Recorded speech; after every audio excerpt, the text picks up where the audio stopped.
আসসালামু আলাইকুম, welcome back to my channel. আজকে আপনাদের সাথে সর্ষে ইলিশের রেসিপিটি শেয়ার করব। ইলিশ মাছ তো আমরা সবাই খেতে খুবই পছন্দ করি, তাই না? ইলিশ মাছ আমরা সাধারণত ভাজি খেতেই বেশি পছন্দ করি, তবে এই সর্ষে ইলিশ খেতে কিন্তু ভাজির থেকেও বেশি মজা লাগে।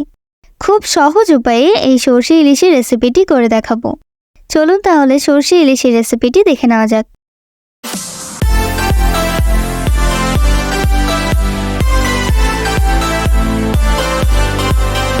আমি এখানে একটা ইলিশ মাছ নিয়েছি। তারপর ইলিশ মাছটা কেটে ধুয়ে নিয়েছি। তারপর নিয়েছি সরিষা। এখানে আমি প্রায় হাফ কাপের মতো সরিষা নিয়েছি।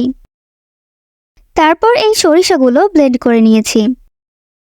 এবার আমি ব্লেন্ড করে রাখা সরিষাটা ছেঁকে নিয়েছি পানি দিয়ে, আর সরিষার বাড়তি খোসাগুলো ফেলে দিয়েছি। যেই পানিটা দিয়ে ধুয়ে খোসা আলাদা করেছি, ওই পানির সাথে আমি আরও 1 কাপ পরিমাণ পানি অ্যাড করেছি। এখানে 3টা পেঁয়াজ কুচি আর 4-5টা কাঁচামরিচ নিয়েছি। এখন চুলায় একটা প্যান বসিয়ে এতে তেল দিয়েছি। তারপর পেঁয়াজ কুচিগুলো দিয়ে দিয়েছি।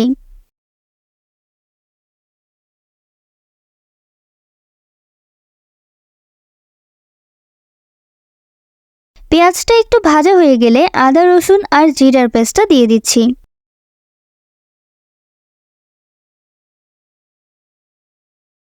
তারপর 1 চা চামচ লবণ দিয়েছি।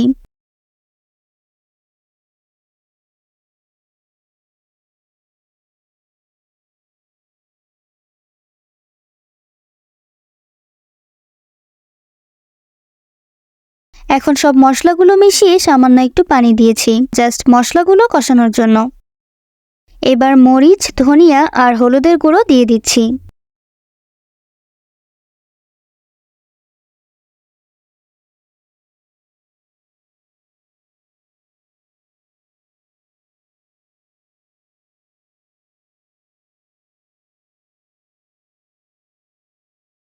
এবার মশলাটা ভালোভাবে কষিয়ে মাছগুলো দিয়ে দিচ্ছি।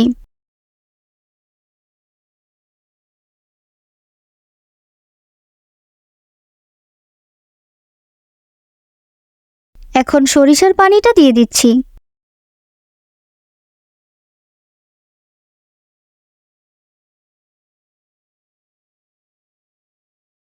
তারপর কিছুক্ষণের জন্য ঢেকে দিয়েছিলাম।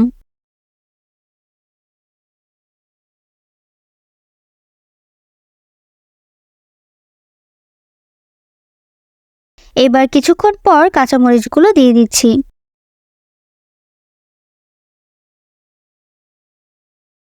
এখন ঝোলটা একটু ঘন হয়ে গেলে নামিয়ে নেব।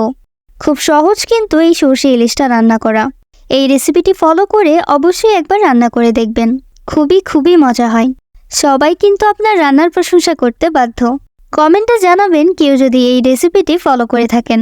নতুন নতুন আরও রেসিপি পেতে চ্যানেলটি সাবস্ক্রাইব করবেন, আর যারা ফেসবুক থেকে দেখছেন তারা ফলো করবেন। ধন্যবাদ।